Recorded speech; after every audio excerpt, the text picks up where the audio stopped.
Hə, Salam, salamlar. necəsən? Salam, necəsən vəziyyət? Sağlığın sağ olasın. Barcelona çempion oldu. Birinci ondan Buradan başlayaq istəyirsən. Barcelona azarkeşlərini təbrik eləyək. Təbrik eləyək Barcelona fanatlarını. Əhmədi təbrik Həmçinin eləyirik. bizim üzvümüz Əhməd, hansı ki Hə, cismi burada yoxdur amma ruhu bizimlədir. ruhən bizləndir. Bugünkü çəkilişi həmişə buraxıb. olduğu kimi. Fuadı təbrik edirəm, Fıdını. Barcelona çempion oldu. Mən deyərdim ki, son 2 ildə Barcelona sanki tam başqa bir səviyyəyə qalxıb. Məhz İspaniyada. Və bir növ bilmirəm nədir. Flick gələndən ki, Real demək olar ki, yoxdur. Bilmirəm nələr baxdın. Baxdım amma Perezin sən fikrini bitir. müsaadəsinə. Hə. Məncə burada Flick amili deyil ki, Real qara zolağında da. Yəni sən fikrini bildir, mən deyəcəm Flick Real'ın özünün problemləri var. Bir şey var da o Flick həm də bir mən keçən dəfə demişdim, Flick bir ata obrazı var, həm də bir sanki bir qəhrəman obrazı var. Barcelona qəhrəman obrazı yox amma böyük bir şəxsiyyətdir sanki. Sən necə komandanı ruhlandırır, komandanı sanki belə ab-havanı dəyişdi. Komanda sanki böyüdü, inkişaf elədi. Necə deyirəm, motivator da demək olmur.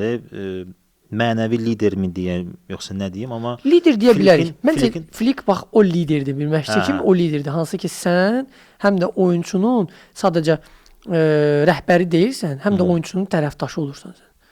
Və onda sanki bir Jupp Heynckes nə deyirlər o vibe var, bilmirəm hiss eləmirsən yoxsa. Düzdür, Jupp Heynckeslə işləyib, o futbolçu olanda da onun məşqçisi olub Jupp Heynckes. O hissi verir adama ki, yəni bir balaca Jupp Heynckesdir sanki, bir balaca taktik deyil də, yəni Guardiola kimi. Amma hiss olunur ki, komandanı o düzgün cığıra yönəldə bilir də. Ona görə də yəni bu sezon doğrudan da yaxşı oynadılar. Amma bir şey deyim ki, güclü rəqabət olmadı bu dəfə. İndi sən o Real mövzusundan danış. Yəni Realda konkret şey oldu, necə deyirlər, bir faciə baş verdi. Hiss olunmurdu ki, belə bir şey ola bilər. Amma Mbappé gələndən elə ki, hər şey istədiyi kimi getmirdi Realda da.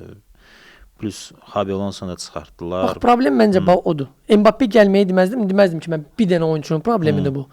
Sadəcə Real Madrid həmişə ən güclü oyunçulara daim göz qoyub və bir çox hallarda hətta belə uzun müddət ən bahalı transferlər də eləyib, ulduz transferlər eləyib və asar oyunçularla öz komandasını gücləndirməyə çalışıb. Başqa dövrlərdə Real Madrid çatışmayan bəndi doldururdusa, indi məsələn mən düşünürəm ki, sanki Real Madriddə bir balaca bir komandanı bir-birinin özdə yaxşı əlaqəsi, o rus dilində deyirlər, ximiya deyirlər, bir-birini başa düşən komandanı yığmaqdansa bir marketinq kodu gedir. Məsələn, Mbappé ulduzdur, alınmalıdır, amma sənin komandanda solda Vinicius da var, Mbappé də var. Eyni mövqeyə can atan oyunçulardır və nə qədər tapşırsalar da Mbappéyə ki, 9-luq kimi oyna, vacib məqamlarda görsənir ki, Mbappé ilə Vinicius kimi sola sıyrılmağa çalışır. Və mən düşünürəm ki, bu bilmirəm rəhbərlikdə nə baş verir orada. Biraz Real Madriddə avtoritet çatışmır. Hiss olunur ki, Real Madriddə həm komanda da bir avtoritet. Bilirsən, avtoritet bəlkə də var, kapitan sarğısını şeylə deyil, taxmaqla deyil. Sözü keçən və belə deyək, müdrik düşüncəli bir oyunçuya ehtiyac var. Komandanın arxasınca aparan bir şəxs. O şəxs təkcə meydanda komandanın dalınca aparmır. O şəxs həm də geyinmə, soyunma otağında, məşqlərdə dalınca aparmır. Məsələn, bu dəqiqə oyundan qabaq hələ Barcelona Real oyunu olmamışdı. Tchouaméni ilə Valverde'nin arasında olmuşdu. Dava olmuşdu. Yəni, bu artıq komandada destabilizasiya deməkdir. Komanda oyunçuların arasında narazılıq var, hansı ki bir-birlərinə dalaşırlar. Sən demə, bu mövzu uzun müddət davam edirmiş. Əvvəl də varmış bu mövzunun. Bu oyun bir tərəfi. Digər tərəfi, məsəl üçün, biz gördük də Mbappé'nin, Vinicius'un davranışları hansılar ki, onlara görə sənin belə parlaq, zəkalı Alonsonu qurban verməyin, məşqçini mövsümün yarısında şeyə görə, Mbappé'yə və Vinicius'a görə qurban vermək məncə düzgün deyil. Plus da ki, bu necə deyərlər, bir fərqləndirmə yaranıb da sanki. Yəni bu futbolçu filankəslərdən üstündür. O istədiyini eləyə bilər, istədiyi kimi yaşaya bilər, amma siz eləməyəcəksiniz o cür.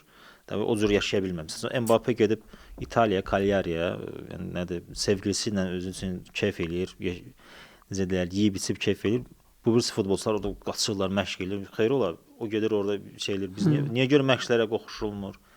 Arbeloa deyir ki, mən o məsələyə baxmıram. Medisinski komitətdə nədir, o ştabdır.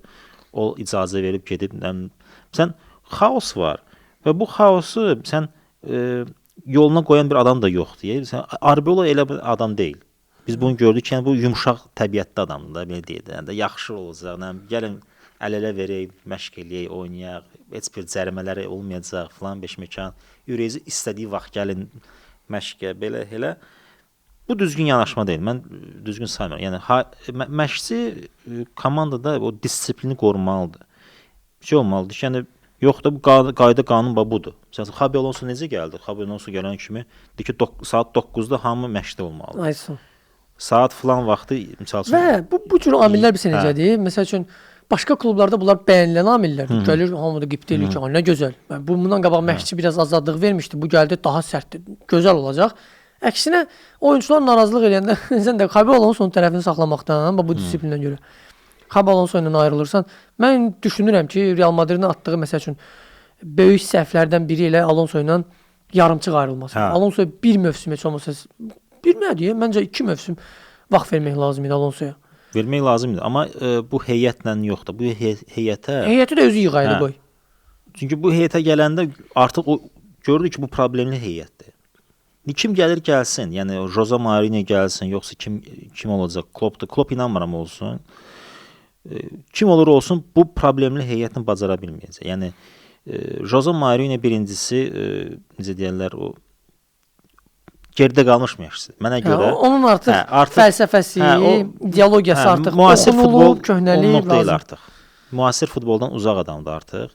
Belə deyərdim, müasir futbol onu geridə qoyub. Amma Jose də marketing addımına bənzəyir də. Yəni Jose daim jurnallarda, qəzetlərdə ön səhifələrə uyğun bir çıxışlar eləyir, problemlər olur, bunun dediyi bir deyimlər. Jose populyarlıqdır. Yəni onun müsahibələri möhtəşəmdir də. Yəni çıxır, danışır press konferansiyada. Yəni adam oturub onun konferensiyalarına baxsın, həzz alsın. Zövq alsın. Dahidir də bu adam. Mən yenə də Jose Mourinho aşağılamaq istəmirəm. Jose Mourinho doğrudan da böyük bir məşqçidir. Amma futbolda yeni nəfəs lazımdır. Amma indiki futbol onluq deyil. İndiki futbol ondan uzaqdır. Onun yeri elə Benfica'dır, nə bilim Leipzig, bu tipli komandalarda, belə orta səviyyəli komandalarda olmasıdır. Artıq böyük klublar onluq deyil. Böyük klublarda heç nə edə bilməz. Yəni Jose Mourinho gətirə bilərlər. Mourinho ola bilər ki, komandanı toparlasın, nəsə olsun, amma nəticə olmayacaq. Çünki indiki futbol elədir ki, komandanı necə deyirlər, inkişaf etdirməlidir, böyüməlidir. Məsələn, Flick gəldi, necə oldu Barcelona? O dəqiqə inkişaf elədi. O dəqiqə necə deyirlər, oyunda da, nəticələrdə də hər bir şeydə gördük ki, aspektdə inkişaf elədi. Bu tipli məşqçi gətirməli lazımdır. İndi bilmirəm, Didier Deschamps deyil, amma Didier Deschamps mən inanmıram, çünki uzun müddət millidə məşqçi olub. Orada bir şey eləyə bilməz. Yəni birdən-birə qayıdır. Enzo Marescanı gətirə bilərlər. Enzo Maresca maraqlıdır. Enzo Maresca disiplinlidir. Bəlkə də o doğrudan da nəsə eləyə bilər. Məsələn, mən Enzo Marescanı üstün tuturam. Pochettino deyə bilərəm. Pochettinonun bir balaca bəxti gətirmədi PSG-də. Onu vaxtından əvvəl çıxartdılar. Amma Tottenhamdə işləmişdi. Ulduzlarla təcrübəsi var bu adamın. Mbappé ilə təcrübəsi var. Plus İspan dillidir. Yəni mən əslində Pochettinonu üstün tuturam. O mənada ki, o daha az riskli məşqçidir. Az riskli. Demirəm, amma gələn ki, uğurlu olacaq. Sadəcə olaraq Jose Mourinho başqalarına baxanda Pochettino daha az risklidir. Və bir şeydə toxunum, bu dönləri Perez dedi ki, bəs mənim prezidentliyim vaxtında Real 7 dəfə Çempionlar Liqasını qazanıb, amma 7 dəfə də La Liga çempionluğu olub. Düşünürəm ki, biz 14 dəfə çempion ola bilərdik, əgər bizi, belə deyək, haqqımıza girməsəydilər. Birincisi hansı haqdan danışır, nədən danışır? Yəni 21-ci əsrdə Barcelona 13 dəfə çempion olub, La Liga çempionu. Real 9 dəfə. 7 dəfə çempionluğu kim səndən uğurlayıb? Realdan kim uğurlayıb? Bilmirəm, çoxları görməyib yoxsa necə? Real azarkeşlərin də biraz şey elədiyi, giri elədiyi bir mövzular var axı. Yəni elə anlar var ki, bütün oturub sayası olsun elə, La Ligada o qədər haqqına da giriblər. Yəni söhbət təkcə çempionluğu final ya da sonuncu oyunda almaq deyil, getmir əlindən. La Liga mövsüm boyu oynayanda orta komandalara qarşı bir də görsən oyunlar var. Harda ki sən qalib gələ biləcəyin, bir topa fərqlə qalib gələ biləcəyin oyunda heç-heçə ilə bitir. Nə var oyunçu hakim orada cərimə zərbəsini görməyib, cəriməni görməyib, əllə oyunu görməyib. 2000-ci illərin əvvəllərində bilmirəm yadındadır yoxsa yox. İnternetdə də var. Karanka Realın qapısına zərbə vururlar. Karanka tullanır, əli ilə topu boş qapıdan çıxardır. Hakim heç nə vermir. Rəqib komanda özün zürüş olsa deyirsə, topu əli ilə boş qapıdan çıxardır. Hakim heç nə vermir. Mən sadəcə demək istəyirəm ki, Barcelona gol vurur, Barcelona gol saymır. Realın ətrafında belə qara buludlar gəzir. Biabırsılıq idi. Realın ətrafında belə qara buludlar gəzir. Yəni demək istəyirəm ki, əgər sən Real barəsində bu qədər momentlər göstərirsənsə, həqiqətən də Reala qarşı da belə momentlər var. Oğurladılar demirəm, amma həqiqətən çoxlu momentlər var, az deyil. Mən Real azarkeşi olmasam da görürəm ki, az deyil ki, elə bir momentlər olur ki, Reala qarşı kobudluq eləyirlər. Hakimlərin gözündən yayınır. Amma Real oyunçular da eləyirdilər. Bu sezon Rudiger dizi ilə gəlir, rəqib oyunçunun çənəsinə vurur. Onun deyir ki, mən o ölmədi ki, öldürmədim ki onu. Mən istəsəydim onu öldürə də bilərdim. Amma heç olmadı ki onu. Sən fərqli ki, onları yeri yıxılıb sən çənəsinə vurursan. Nə Valverde gəlir Benfica'nın oyunçusuna belə yumruqla başına vurur, nə bilim. Çox şeylər olur. Biraz mən düşünürəm ki, indi Real azarkeşlərin acığına gəlməsin. Bu komandada elə bir nəfəs gəlməlidir ki.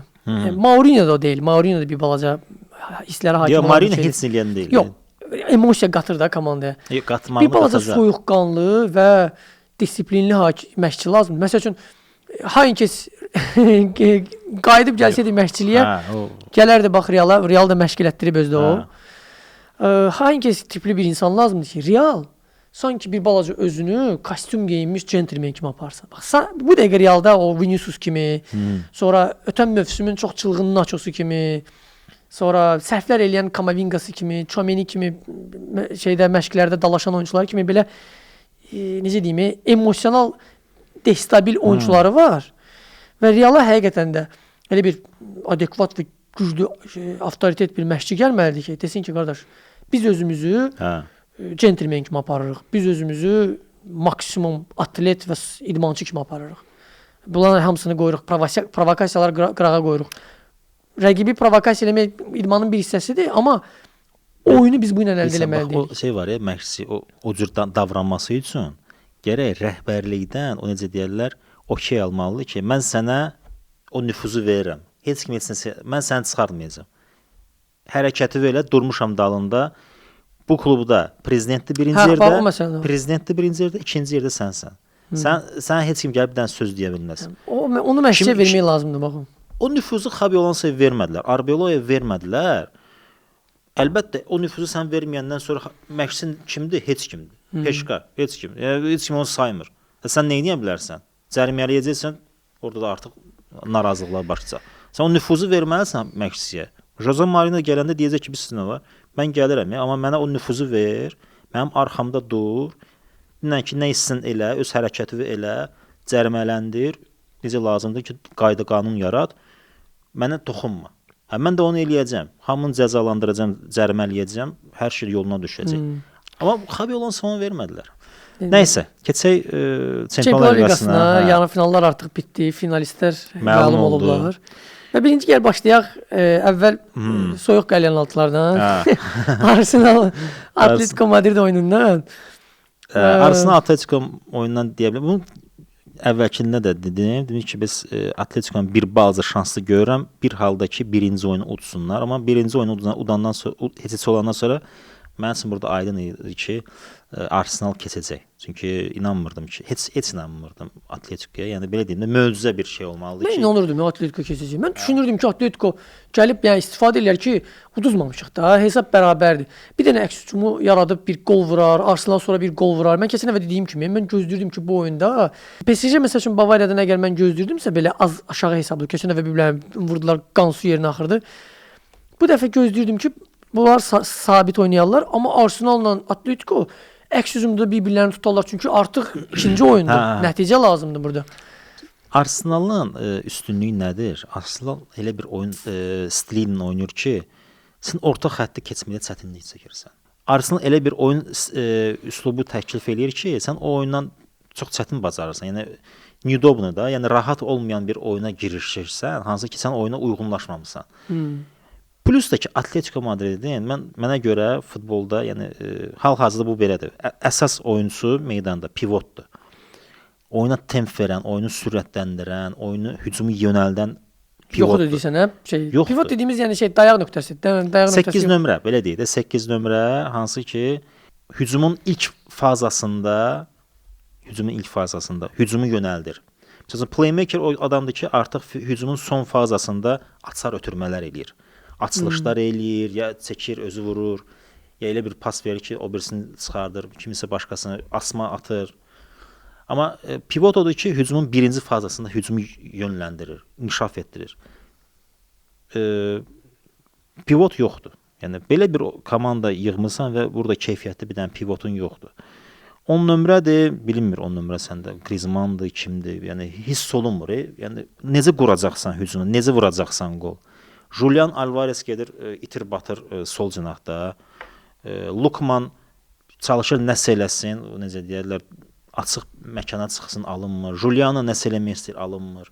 Burada da Arsenalın da o klasını deyək, Arsenal da əslində topu özündə saxlamağı bacarır. Çünki Arsenalda Declan Rice kimi çox yaxşı 8 nömrə var, pivotdur. Möhtəşəmdir. Yəni mənə görə mən məsələn elə oyunçuların beyinli hissəsini məncə futbol IQ-sunu üstün tutardım. Declan Rice'ın güclü futbol IQ-su var. Amma bir şey də qeyd edeyim. Arsenalın da belə bir başa düşürəm, deyirlər, o bir söz var deyir ki, qalibi deyir, mühakimə eləməzlər. Amma Arsenalın da elə bir davranışı var, sanki kənardan sən baxsan, sən finala çıxırsan və finala çıxan bir komandanın elədiyi hərəkətlər var və antipatiya yaradır. Düzdür, müasir futbolun bəlkə bir hissəsidir. Niyə görə belə hərəkətləri bir çox deyərdim klublardan görmək olmur da. Deyək ki, oyunun sonlarına yaxın, artıq sonuncu dəqiqələrdir, hətta artırma dəqiqələri deyərdim. Orada bir kadr var, əlinə top düşür. Martinelli, Arsenal oyuncusu, topu atır azarkeşlərə. Atır azarkeşlərə, oradan sonra Trossard əli ilə göstərir ki, biraz da özündə saxla, biraz oradan vaxt tudurlar. Top oradan gəlir, təzədən azarkeşlərdən düşür bura və düşəndə də yadımdan çıxdı oyunçunun adı, bir dənə də, yəni ehtiyat oyunçular skamyasından bir oyuncu. Topu vurur kənara və o zaman Arsenalın digər rakursdan artıq üzdən göstərdilər həmin oyuncularını. Həmin oyuncular gülürlər. Yəni elədin, başa düşdüm, sən elədiyin hərəkət deyirlər belə idmançı hərəkəti deyil də, non-sportsmanship belə. İdmançıya yaraşmayan hərəkət. Elədin, başa düşdüm. Amma sən o momentdə elə gülürsən, o epizodda elə gülürsən. Sanki sən gəlib topu kiməsə vermirsən. Başqaları da etiraz edir ki, bu nə hərəkətdir? Sən də deyirsən ki, bunlara bax, bunlarla qaraçıdılar, bunlar nə istəyirlər bizdən?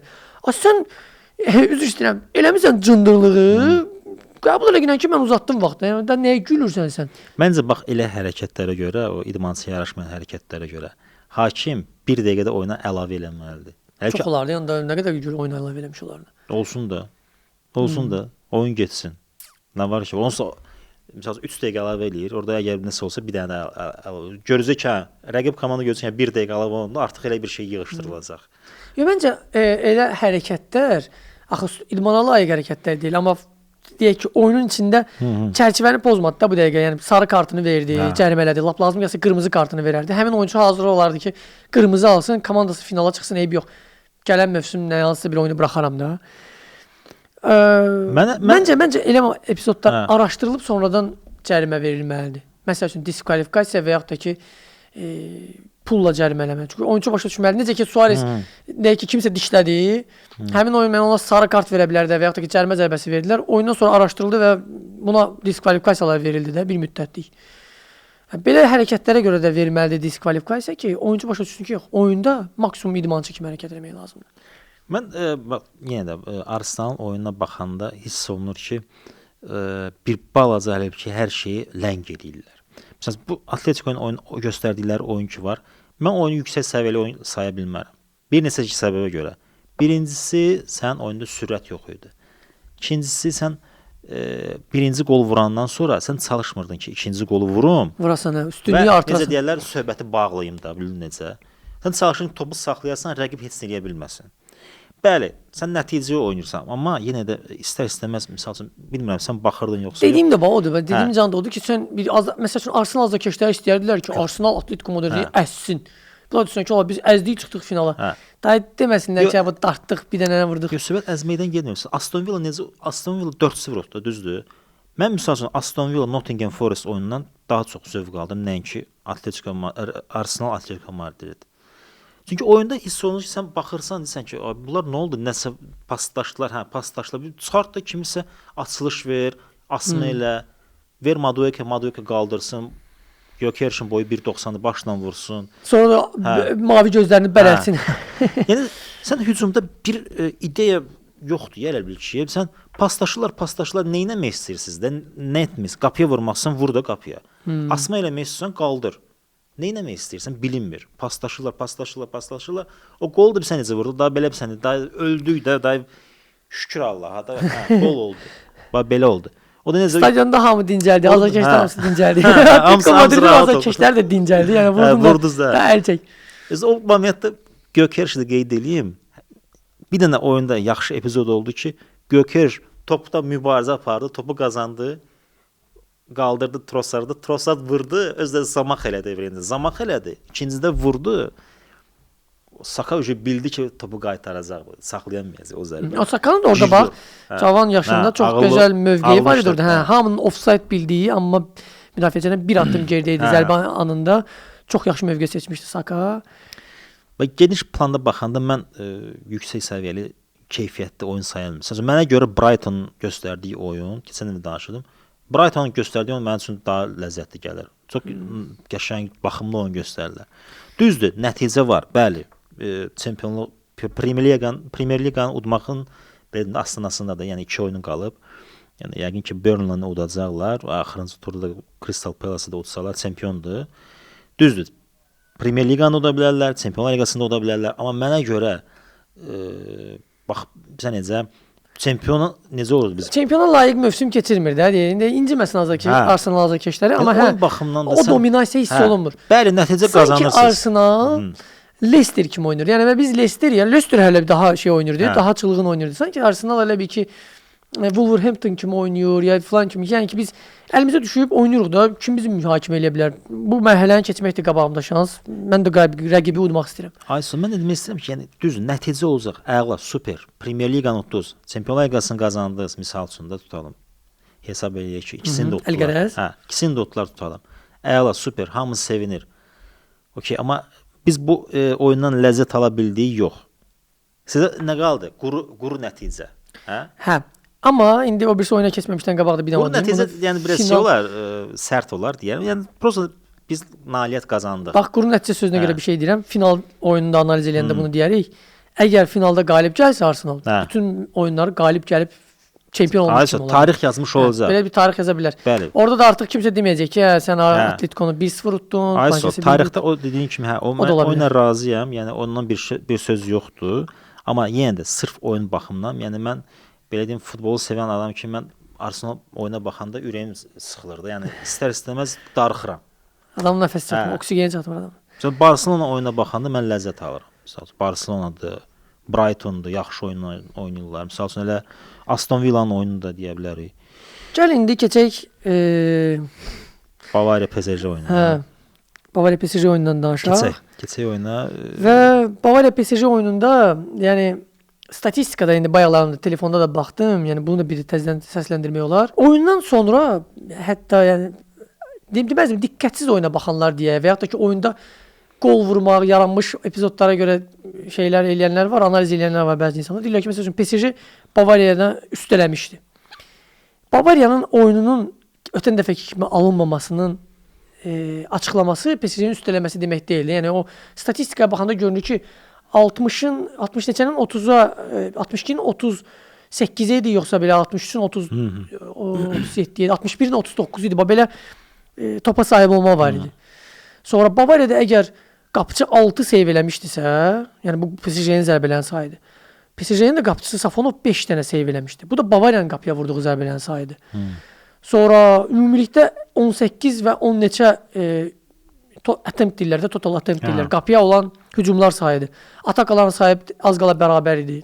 paslaşma sayında statistik olarak Bavariya üstün. Yəni bu dəqiqə bunu Çempionlar Liqasının rəsmi tətbiqində və yaxud da ki səhifəsində baxa bilərsiniz də oyunda olan nəticələrə. Sadəcə bu oyunda bax PSG-ni sən qınaya bilmirsən. PSG güclü oynayırdı, Bavariya da güclü oynayırdı. PSG ondan tələb olunan bir qolu vurdu. Halbuki Bavariya da vurmalıydı o qolu. PSG öz qolunu vurdu. Ondan sonra iki güclü komanda oynamağa davam elədi. Amma bunu yəni unutmamaq lazımdır ki, hakim amili burada çox böyük rol oynadı. Hakim ümumiyyətlə oyun nəticəsinə təsir elədi. Belə vacib oyunda hakim ümumiyyətlə görünməz olmalıdır. Hə. Yəni sən çəkilməlisən arxa plana, bunlar oynasınlar, sən sadəcə ədalət tərəfdaşı olmalısan da orada. Amma sən gəlmirsən, yəni orada o qədər epizodlar oldu ki, belə bir məqalə də oxumuşdum, deyir ki, bütün müəmmalı deyir epizodlarda bir dəfə də Bavariyanın xeyrinə qərar verilmədi. Verilmədi. Yəni demirəm ki, müəmmalı epizodlarda Bavariyanın xeyrinə qərar verilməlidir. Sadəcə təkcə indi monoloq olmasın, sən də öz fikrini bildir. Yəni mən də deyəcəm, sayacaq bəzi momentlər var. Düzdür, mən indi o hakimlik mövzusunu axırda saxlamaq istəyirdim. Yəqin ki, indi də deyə bilərəm. Başlaya bilərik, okey olsun, indidən hakimlikdən danışıram. Mən maraqlı deyil əslində orada Vitinha vuranda penalti idi, yoxsa penalti deyildi. Ola bilər ki, olmasın. Yəni mən belə deyim də, sonradan o qanun çıxdı. Instagramda səhifə var, Referee Channel. Orada hakim o qanunları göstərir də ki, UEFA-da da, FIFA-da da bu qanun var ki, rəqib oyunçu vurarsa, digər tərəfə.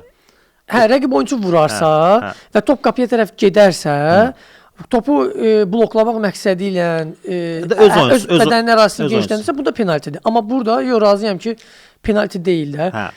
Amma bir dənə də epizod oldu axı, o da yaddan çıxdı, kölgədə qaldı. Laimerin epizodu idi. Laimer qapıya zərbə vurur. Joan Neves belə deyim də, top qapıya gedəndə çiyni ilə hərəkət edir. Okey, bu belədir. Bədənə dəydi və öz qüsuliyyətini artırmadı. Bax, orada yenə deyirəm ki, o epizod da yəni penalti deyildi. 100% də deyildi. Yəni mən belə deyim də. Bu müəmmalı epizoddur. Bax, o epizoda görə vara baxmağa dəyərdi. Baxılmadı da. Baxılmadı, amma mənə elə gəlir ki, baxılsaydı belə mənim düşüncəmdir. Bavariya azarkeşi olsam da belə düşünürəm ki, João Neves'in də onda belə çıxır ki, varın nə mənası var? Yəni əgər yəni əgər yarımfinal oyununda baxacaqsa, baxmayacaqsa onda nə lazımdır? Əgər yarımfinal oyununda PSG Bavariya kimi komandaların yarımfinal oyununda az qala ona yaxın müəmmalı epizod baş verirsə və bir dəfə vara baxılmırsa, onda vara nə ehtiyac var? Hələ nə ehtiyac var? Bir dəfə vara baxıldı ümumiyyətlə. Heç baxılmadı. O oyunda bir dəfə də vara yaxınlaşmadı hakim. Mən də onu deməyəcəm. Nə idi ona? Nuno Mendes idi, kim idi? Top əlinə deyir də. Yəni sən faktiki olaraq baş hakimsən. Sən niyə görə o dəqiqə necə deyirlər, yan hakim olub? Bəlkə yan hakim də görməyib o epizodu. Hə. Yox, yan hakimin gözünün qabağında baş verdi o hadisə. Sadəcə o doğrudan o qədər belə cüzi məsafə var idi orada. Yan hakimə o rakursdan görsənirdi ki, qoluna dəyib. Hakim də gedəndə arxadan elə gördü ki, qoluna dəyib Laimerin. Halbuki digər rakursdan açıq-aşkar görsənirdi ki, Laimerin qoluna yox, qarnına və sinəsinə dəyib. Hətta bu hissəsi belə oyunçuların bax bu hissəsi qol sayılmır. Yəni elə bir epizod olub ki, mən indi yadıma sala bilmərəm. Onu açıq-aşkar izah edirdilər ki, bax bu bazu sümüyü sayılır da desin yanılmıramsa. Çiynindən dirsəyə qədər olan hissə hələ də çiyin sayılır. Yəni dirsəkdən aşağı artıq qol və qolla müdaxilə sayılır da müəyyən epizodlar var. Laimerin hətta yəni deyərdim ki, bu qolla çiyinin birləşdiyi ərazisidir. Bu hissəyə də qol bu tərəfdə idi. Qol bu tərəfdədir. Hə, yəni demək istəyirəm ki, bu da olsaydı belə, qol sayılmamalı idi. Bax, bu da qol sayılmamalı idi. Bax, bura hissə. Artıq çiyinin özüdür də. İndi bilmirəm, o qanun var ki, var həm bütün epizodlara baxır, yoxsa yox, qol epizodlarına baxır, penalti epizodlarına baxır. Var bütün epizodlara baxmır. Birincisi baş hakimin özünün varı çağırmaq imkanı var. Çağırsa var baxa bilər. İkincisi qırmızı olacaqsa moment, birbaşa qırmızıdırsa onda var baxılır. Penaltidirsə onda var baxılır. Amma elə epizodlar var ki, orada penalti deyil. Məsəl üçün mərkəzdə oyun gedir, hansısa bir ciddi bir cərimə olur. Orada var girişir, baxır. Demirəm ki, onlar hər küncə gedən topa baxmalı deyil ki, var. Amma bu oyunun qırılma nöqtəsidir. Bax, bunu qayıdıb demək istəyirdim. Demək istəyirəm ki, bütün mediada istər kiminsə sosial şəbəkədə danışıq olsun, istər bunun televiziyada və yaxud da ki, qəzetlərdə yazması olsun, hamı populyarlıq xətrinə penalti epizodları və yanında Nuno Mendesin epizodunu yazır. Yəni bundan danışır da, televiziyada da belə gedir. Və avtomatik olaraq diqqət yönəlir penaltiyə və insanlar başlayır müzakirə eləməyə ki, penalti var idi, penalti yox idi. Burada da necə deyirlər, haqlı ola bir mövzu haqlı ola. Haqsız mövzunu müzakirə eləyib pis vəziyyətə düşürlər də. Yəni insanlar haqsız bir şeyi tələbində qalmış olurlar. O mövzunu unutmaq lazımdır. Onu ümumiyyətlə mövzuya qatmaq lazım deyil ki, penalti var idi yoxsa yox idi. Onu unudaq. Qırılma nöqtəsi, əsas nöqtəsi oyunun o idi ki, Nuno Mendes sarı kartı ola, sənin üçün vacib bir qərardır da. Bax, get vara. Sən sarısı olan bir oyunçusan, bu dəqiqə bağışlayırsan, yoxsa əlinə deyib açıq-aşkar bir cərimə verirsən. Mən düşündüm ki, o epizodda Nuno Mendes sadəcə sarı da verməsə cərimə verə bilərdi. Yəni bağışlaya bilərdi Nuno Mendes, qırmızı verməzdi. Yəni finaldır da. Amma cərimə verərdi Bavariyanın xeyrinə. PSG-nin xeyrinə sən cərimə verirsən. İkincisi, məsəl üçün o çox vacib bir məqam idi. Mənə elə gəlir ki, João Pinheiro bu oyunda bir hakimin peşəkar səviyyədə eləyə biləcəyi bütün səhvləri elədi. Bax, o hakimin bu oyunda elədiyi səhvlərini sayanda hamısını gərək deyəsən. Bir, bax, Nuno Mendesin epizodu idi, hansındakı bu əllə oyunu araşdırmalı idi vardı. Vara müraciət eləmədi. 2, Kane'in offside idi, hansındakı epizod oynanılmalı idi sona qədər. Yan hakim bayrağı qaldırır, hücum bitməmiş, hücumu kəsir, imkan vermir oynasınlar. Bu çox sadə bir epizoddur da. Bunu yəni finalda hakim eləməli deyildi. 3, hakim emosional da stabil olmalıdır. Yəni hakim oyunçuların emosiyalarını qapanmalı deyil. Orada bir epizod var idi. Kane süründü. Ona qarşı 3 dəfə cərimə elədilər. Heç birində fit vermədi. Kane qalxdı ayağa. Yəni epizod artıq itirilib, top verilib PSG-yə gedir. Kane qalxdı ayağa və başqa bir epizodda hakimə yaxınlaşıb İngiliscəsində deyir ki, hər şeyi sən onlara verdin də. Bu epizod provokativ bir sözdür. Bu epizodda razıyam. Kane'ə sarı kart verilməli idi. Vermədi. Amma digər epizodda hansında ki, Luis Diaz hücum eləyir, sürətli hücum eləyir. Bunu yıxdılar. Qalxıb ayağa bütün oyunçular bu kişi futbolunda qalxıb ayağa emosional deyirlər ki, qoy bir dənə səhvlər deyim də. Qalxıb etirazını bildirir. Götürüb Luis Diaz'a sarı kart verir. Yəni bütün hücumda hücumçular bu hərəkət eləyirlər. Sən orada emosiyalara qapanıb burada sarı verməyə əvəzinə orada sarı verirsən. Və orada bir epizodda oldu. Yəni Olise'yə qarşı, Kane'ə qarşı və Luis Diaz'a qarşı nə qədər epizodlar oldu. Kobudluq olub Bavariyaya qarşı cəriməni verdi PSG-yə. Yəni mən bunları qeyd eləmək istəyirdim ki, bir oyunda hakim edə biləcəyi bütün səhvlər elədi. Ümumiyyətlə yarımfinala sən oyundan qabaq dediyin kimi 15-likdə də olmayan bir João Pinheiro kimi hakimin top 15-likdə olmayan bir hakimi və plus Portuqaliya liqasında bərbad hakimlik göstərmiş adamı sən necə təyin edə bilərsən belə bir oyuna? Yəni bu adam faktiki olaraq 15-likdə yoxdur. Yəni 25-ci, 28-ci yerlərdədir. Bu adam belə bir adamı sən çıxardırsan belə bir vacib oyuna. Və bu da bax bu cür hakimlik Bavariyanın da oyuna təsir edir. Mental olaraq da sən pis vəziyyətdəsən, qol buraxmısan, 2 top geridəsən. Yəni istərsən stres, əsəb, şok, həyəcan, gərginlik sən burada rəqiblə mübarizə aparmalısan. Sən bir də həm də hakimin provokasiyalarına hakimlə də mübarizə aparacaqsan. Daha nə oldu? PSG əslində düzdür, yaxşı komandadır, amma bu oyunda sanki mənim gözümdən düşdü. Okey, siz udursunuz, 2 top fərq qabaqdasınız, düzdür. Oyun oynayın. Müdafiə olunmaq istəyirsiniz, müdafiə olun. Amma hər epizodda özlərini atırdılar yerə, uzanırdılar. Orada topunu atır, topu qoyur, başqası gəlir, topu götürür. Oyunu dəhşətli dərəcədə uzadırdılar. Dəhşətli dərəcədə belə deyim, yıxırdılar yerə özlərini, atırdılar yerə. Heç nə yox deyə uzanırlar bir yerdə. Oyun oynayın da. Bildimmi udursunuz? Okey, udursunuz, udun da, uda bilirsinizsə. Udun. Bu da bir növ şeyə bənzər. Yəni Bavariya kompliment demək olar bundan. Yəni ki, rəqibin güclüdür. Sən yəni açıq oynasan keçən dəfəki kimi, yenə gəlib comeback eləyə bilər. Yox. Müdafiə olunmaq istəsə olunsunlar da. Burada nə var ki? Amma yenə də bu tip oyun ki var, yəni gözdən salır da. Mənə görə bir balaca sanki necəyərlər. Sən ikrah da yaradır da. Yəni sən bu cür klass komandasan, sürətli komandasan. Plus PSG-nin momentləri də olurdu oyunda. Yəni Kvitscha'nın momenti oldu, Neuer qaytardı. Doue'nin momenti oldu, yenə də qaytardı. Yəni belə bir necə momentlərdi, belə yağlı moment idi, gol ola bilərdi. Hesab 3-1 nəsə belə bir şey ola bilərdi.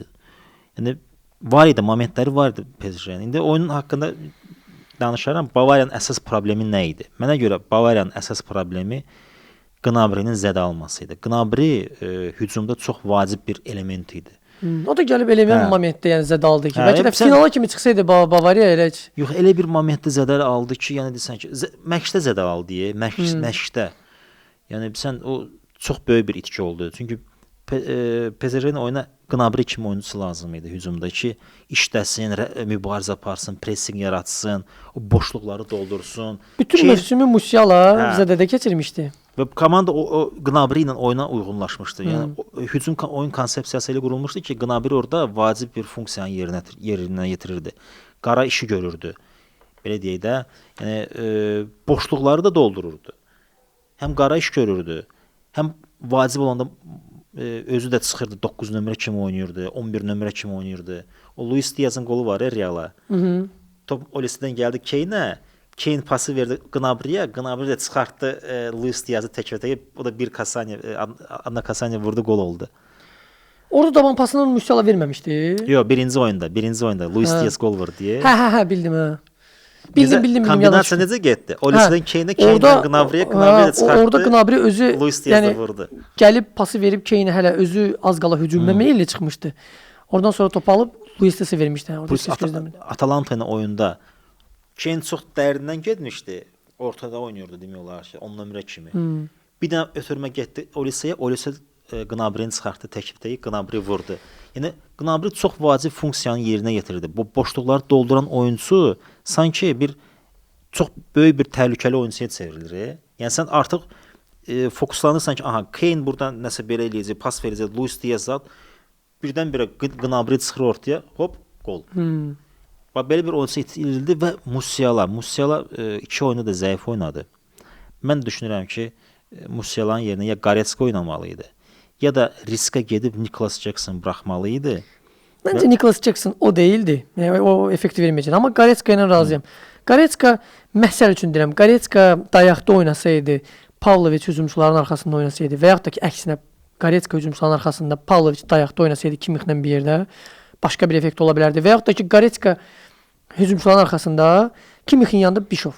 Gəncdir, amma ki yəni bu mövsüm yaxşı vədlər verib də. Yaxşı oyunlar göstərib. Bir şey də oyunun o necə deyirlər, o strateji analizində qısa olaraq deyim, PSG-nin nəyə yaxşı oldu? PSG aktiv müdafiədə yaxşı oynadı. Sanki bilsə necə Bavariya öz zonasından çox çətinliklə çıxırdı. Yəni top orta zonada çox qalmırdı. Yəni bu PSG-nin strategiyasıdır da. Qarşıda hücumçular hücumda təzyiq var idi. Pressingdən boğmaq. Çox böyük bir təzyiq var idi Kimix topu qəbul eləyəndə dönə bilmirdi. Dönəndə arxadan kimsə çıxırdı. Yəni məcbur olurdu ya sağa versin, ya geriyə Upamecano'yu atsın. Top Olisi'yə çatmır. Olisi məcbur olur, gəlirdi, necə deyirlər, mərkəz xəttə. Çox zaman cərimə meydançası yaxınlığında oynayırdı Olisi. Amma bu dəfə məcbur olmuşdu çəkilsin geriyə və geriyə çəkildiyinə görə oyunu alınmırdı. Topu qəbul edirdi, qabağa gedəndə 2 dənə oyunçu artıq onu qarşılayırdı. Olisi'də də alınmırdı və ən çox da Kimmixdə. Çünki hücumu sürətləndirən Kimmixdir. Düzdür, mən Kimmixi əsl pivot saymıram. O hələ inkişaf prosesindədir. Çünki o futbolçu kimi... Neçə yaşında çatacaq inkişafın sonunda bu yazı? Nə bilim, bəlkə də indi 30-35 yaşında o da ola bilər. Amma hələ ki öyrənir. Çünki o əsl pivot deyil. Pivot olmaq üçün gərək pivot olaraq doğulmalısan. Başqa bir cür mümkün deyil. Bavariyanın bu dəqiqə çox ehtiyacı var Schweinsteigerə. O və Toni Kroos kimi oyunçulara. Nəysə, yəni olan şeydir, yəni nə demək olar. Amma mənə elə gəlir ki, yəni bu sezon Bavariya üçün çox vacib bir sezon oldu. Keçən ilə baxanda Bavariya bu sezon yaxşı oynadı. Çox şübhəm ki, dubl eləyəcək bu sezon. Hətta Kimixin müsahibədə belə bir sözü vardı. Deyirdi ki, mənə elə gəlir ki, biz hətta treble qazandığımız 2020 mövsümündən də yaxşı oynadıq bu mövsüm. Udussaq belə deyir, mənim gözümdə bu dəqiqə keçirdiyimiz ən yaxşı mövsümdür. Mən hardasa düşünürəm ki, üzücüdür Bavariya azarkeşi olaraq, amma mənə elə gəlir ki, bu heyət elə bir ki, bir dəfə bu soyuq duşu almalıydı, hardasa bu dəfə məğlub olmalıydı. Əlbəttə çox istəyərdim finala çıxsınlar, amma elə bir ki, Qurban Qurbanovun Nəriman Axundzadə barəsində dediyi bir epizod var idi. Qol vurmadı, yitirdi, sonra dedi ki, məncə o qol vurmayaraq daha çox böyüdü. O qol vursaydı böyüməzdi və növbəti oyunda o vurdu. Son dəqiqələrdə Elə bir ki Bavariya sanki bir balaca hər şey belə dünya baldır Hə. deyil də, başqa cür başa düşəcək gələn il ki, oyunda təkcə sənin gücündən asılı deyil, başqa amillər də var. Məndə nəsə hiss var ki, gələn sezon Bavariya daha da güclü olacaq. Yəni bəlkə də düşünürəm ki, treble eləyə bilər gələn sezon. Və indi keçək sən finalda analiz eləyək. Eləyək, final analiz eləyək. Mən ümumiyyətlə belə deyim də, Çempionlar Liqası finalları elədir ki, olur ki, belə deyək də, outsider olan komanda qalib gəlir favorit üzərində. Məsələn, 93-cü ildə Marsel o güclü Milanı məğlub eləmişdi 1-0 hesabla. Gullit oynayırdı, Rijkaard oynayırdı, nə bilim, çox güclü heyəti var idi belə. Və hətta ki sürpriz oyunlar olur deyirsən, gəlsən tutam ki o Liverpool Milan oyunu kimi. Hə, məsələn birinci Liverpoolun Milanın ən güclü heyətlərindən Galacticos vaxtı idi. Yəni çox güclü vaxtında ilk hissəni 3-0 oynaması mən də baxanda fikirləşirdim ki, bu ilə də Liverpool artıq çökər. Liverpoolun sonra comeback eləyib yəni çempion olması. Və 98-ci ilin finalında da qeyd edə bilərik. Juventusla Real oyunu. 99-cu il Bavariyası son dəqiqələrdə Manchester buraxdı və qəribəliklər olur finalda. Hə, olur. Yəni deməyək ki, yəni Arsenalın ümumiyyətlə şansı yoxdur. Yox, Arsenalın şansı var. Amma mən burada necə görürəm şansı? Əgər Arsenal Premier Liqanı uduzsa, köklənəcək ancaq finala. Yox, ruhən düşəcək. Yəni mental olaraq sönəcək komanda. Çünki 2 tur qalıbdı. Yəni o 2 dənə qələbə qazanırsan, çempion olursan da, onu eləyə bilməsə və çempion ola bilməsə, komanda çökəcək mental olaraq və deyərdim ki, finalda belə deyim, çox pis vəziyyətdə gələcək. Yəni psixoloji olaraq çökmüş vəziyyətdə gələcək və PSG çox rahatlıqla məğlub eləyəcək. Çox rahatlıqla. Hə, yəni 3-0 nəsə belə bir şey. Daşqalaq olmaq gözləyirəm bizə. Əgər yəni çempion olsa Arsenal Premier Liqanı qazanıb finala getsə, onda ruh yüksəkliyi ilə və qalibiyyət mentaliteti ilə gedəcək. Biz artıq qalibik. Yəni bizdə artıq o necə deyirlər, ruhiyyə formalaşıb. Biz yenə də çempion ola bilərik. Və bu tipdə, bu mindsetdə getsə, əlbəttə ki, Arsenal çempion ola bilər. Mən düşünürəm ki, ya hər ikisini də udacaq. Premier Liqada çempion olacaq. Ya hər ikisini də udacaq. Bax belə bir şey olmalıdır. İndi sən finalın da mən indi baxıram finala, analizə gedib analizə qədər baxsaq, finalın analizinə baxsaq. Mən düşünürəm ki, PSG-nin bu mövsüm, yəni müdafiə olunan komandalara qarşı da, hücum edən komandalara qarşı da oyunu oldu. Yəni PSG göstərdi ki, həm müdafiədə oluna bilər. Lazım gəlsə açıq oynayıb çox qollu da oynaya bilər, hücum edə də bilər. Və məncə PSG kreativlik baxımından Arsenaldan daha üstün olacaq. Yəni bu Arsenalın artıq şeydə ölkə çempionatında özünə hansı üsulda aparmağından asılı olmayacaq. Nə nəticə əldə edəcəyindən asılı olmayacaq. Məncə finalda PSG strateji olaraq daha hazırlıqlı olacaq və kreativ imkanlar da çoxdur. Onun Duesi var, Kvaratskhelia-sı var, Dembelesi var. Çox dinamik dəyişiklik elə bilərsən və Arsenal məncə PSG bir balaca çaşdıra bilər. Amma yay da onu göstərdi də. Yəni Chelsea-dən biz oyunu gözləmirdik. PSG elə bir üstünlüklə gəldi, finala kimi sonra əldən verdi. Finalda hər şey ola bilər. Ola bilər, bəli. Bunu demək çox çətindir. Və onu da deyərdim ki, PSG 2 oyun aspektində Arsenaldan yaxşıdır, Arsenaldan. Birincisi əks hücumlarda yaxşıdır. Bir də ki, əks həmlələrdə. Yəni topu qazanan kimi 2-3 ötürməyə artıq top cərimə meydançasında olur. Yəni fast build-up deyirlər. Və realizasiyası da yaxşıdır. Bu məsələ də yaxşıdır. Amma belə ümumi baxanda yəni müdafiədə oyun Arsenalda yaxşıdır deyərdim. Yəni hücum quruluşunda da pis deyil. Düzdür, realizasiyası aşağı olsa da bacarırlar. Amma eyni zamanda əlbəttə ki, PSG də yaxşıdır. Yəni hücum quruluşunda, yəni hücumun yönəldilməsində, yəni topu son fazada artıq necə lazımdırsa lazımi nöqtəyə ötürürsən, o da vurur da kimsə orada. Bu momentdə yaxşıdır. Yəni 2 moment var, yəni finala baxırsan, hər iki tərəfə bir deyərdim ki, belə bir həqiqətən belə bir mövqeyin var ki, oyunçu aparsın, uğurlar olsun. Çünki PSG qalib gəlsə artıq Realın rekordunu təkrarlamış olur. Düz Real 3 dəfə dalbadal çempion oldu, amma məsələn bu Çempionlar Liqasının tilsimini Real qırmışdı da. 2 dəfə arda-arda çempion olmuş ola bilər Çempionlar Liqasında. Ardıcıl çempion olmuş yalnız belə bir komanda var hələ ki, o da Realdır. Yox, əvvəl olub. Milan Onlar hədə yəni Çempionlar Liqası Milan iki dəfə UEFA Çempionlar olmuşdu. Liqası adını almamışdan öncə olmuşdu. Yəni format dəyişəndən Hə. sonra Çempionlar ardıcıl Liqası ancaq- adını ardıcıl olaraq çempion olan yalnız Real olmuşdu. Hə. PSG qalib gəlsə, PSG bunu təkrarlamış olar. Təkrarlamış olar.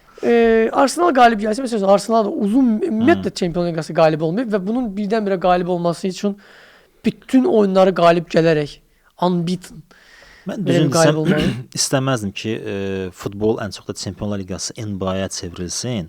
Çünki NBA-da bu ənənə var da, yəni bir komanda 3 dəfə ya 4 dəfə çempion olur. Məsəl üçün indi basketbolla maraqlana bilərlər. Deməli basketbolda NBA-da Chicago Bulls-un dövrü olub. Məsələn 3 il ardı-ardı olublar 2 dəfə. Sonra Chicago Bulls-dan sonra Lakers-ın dövrü olub. 3 il ardıcıl olublar. Sonra 1-2 dəfə də udublar. Sonra Miami Heat, Golden State. Yəni mən istəmirəm NBA olsun Çempionlar Liqası. Mən istəyirəm ki, hər il hansısa bir komanda çempion olsun. Hardasa o necə deyirlər, rəqabət güclü olsun da. Və deyək ki, də bunlar 2 dəfə uddular. Hə, okey. Ondan sonra kimsə gəlir yenə 3 dəfə udur. Ondan sonra Ona görə istəyirsən ki, Arsenal çempion olsun. Ona görə isə Arsenal çempion olsun. Plus da ki, Arsenalın da o necə deyirlər bir şey var da. Deyirsən ki, bunlar yoxdur da bunlarda. Bəlkə bu dəfə alındı. Mən həmişə outsiderlərə azarkeşlik eləmişəm. Arsenal hazır ki. İndi sən outsiderlər. keçək Hesab təxminləri deyək. Hə. Qısaca da, yəni oyunla da bəlkə bitirək. sən başla. Mən düşünürəm ki, məsələn, bu oyunda, bu finalda 2-1 PSG qalib gələr. Mən düşünürəm ki, finalda Arsenal da gol vuracaq, PSG də gol vuracaq və hardasa oyunun bir heç olmasa ikinci taymına qədər bərabər hesab davam edəcək. Bu ajantajı gözləyirəm hər iki komandanın. Sonda sadəcə mənə elə gəlir ki, 2-1 PSG qalib gələr. Məncə bu finalda penaltilər seriyası olacaq. O da maraqlı ola bilər bax. Oyunun əsas hissəsi 90 dəqiqə 0-0 hesab ilə qutara bilər. Bəlkə də 1-1, amma çox güman ki 0-0 qutaracaq. Ekstra time-da da yəqin ki gol olmayacaq. Və penalti seriyasında düşünürəm ki, yəni hiss edirəm ki, Arsenal çempion ola bilər. Çünki başqa ssenari mən tapa bilmirəm necə çempion ola bilər. Çox çətin görsənir. Bəlkə də 1-0 qalib də gələ bilər, amma mən bu finalda penaltilər seriyasını görürəm. Çünki sonuncu dəfə Mən azarkeşlik sözü kəsdim. Azarkeşlik eləmədiyim bütün komandaların yarımfinal və final oyunlarında istəyirəm ki, oyun penallara kimi gəlsin. Çünki daha çox futbol baxmış olursan da. 90 dəqiqə yox, 120 dəqiqə oyuna baxsan, daha sonra penaltilərə baxsan, bu yəni maraqlı məqamdır, həyəcanlı məqamdır. Mən nəsə penaltilər seriyası gözləyirəm. Amma yenə də favorit kimi əlbəttə PSG-dir. Amma nəsə mən istəyirəm ki, Arsenal çempion olsun. Sırf o komandanın formalaşması üçün, böyüməsi üçün bu çox vacibdir. Oyundan qabaq demək mənə çətindir. Baxaq, oyunda bax, kim layiqli oyun aparacaqsa mən istəyirəm ki, o çempion olsun. Hə. Finala layiqli və finaldan qabaq kimin nə elədiyi artıq maraqlı deyil. Finalda görürsən ki, bir komanda güclü oynayır. Artıq 10-cu dəqiqədən, 20-ci dəqiqədən istəyirsən də. Amma bunu da qeyd eləyim, bu final çox maraqlı olacaq, darıxdırıcı olmayacaq. Yəni düşünürsən ki, bu final maraqlı olacaq. Yəni deyək ki, yatmayacaq da bu finalda. Çox maraqlı final olacaq. Görək. Siz də öz fikirlərinizi yazın, kommentlərinizi yazın. Bundan öncəki video çox belə müzakirəli olmuşdu. Xoşumuza gəlir. Yazın. Mən də xoşuma gəldi. Çoxlu mesajlar oldu. Baxarıq. Bizim unutduğumuz nə momentlər var, onları deyin. Hakim səhvlərindən danışdıq, epizodlardan danışdıq. Siz əlavələr eləyin. Finalda nə gözləyirsiniz? Öz analitikavızı yazın. Hə. Növbəti görüşlərdə görüşərik. Oldu. Hələlik.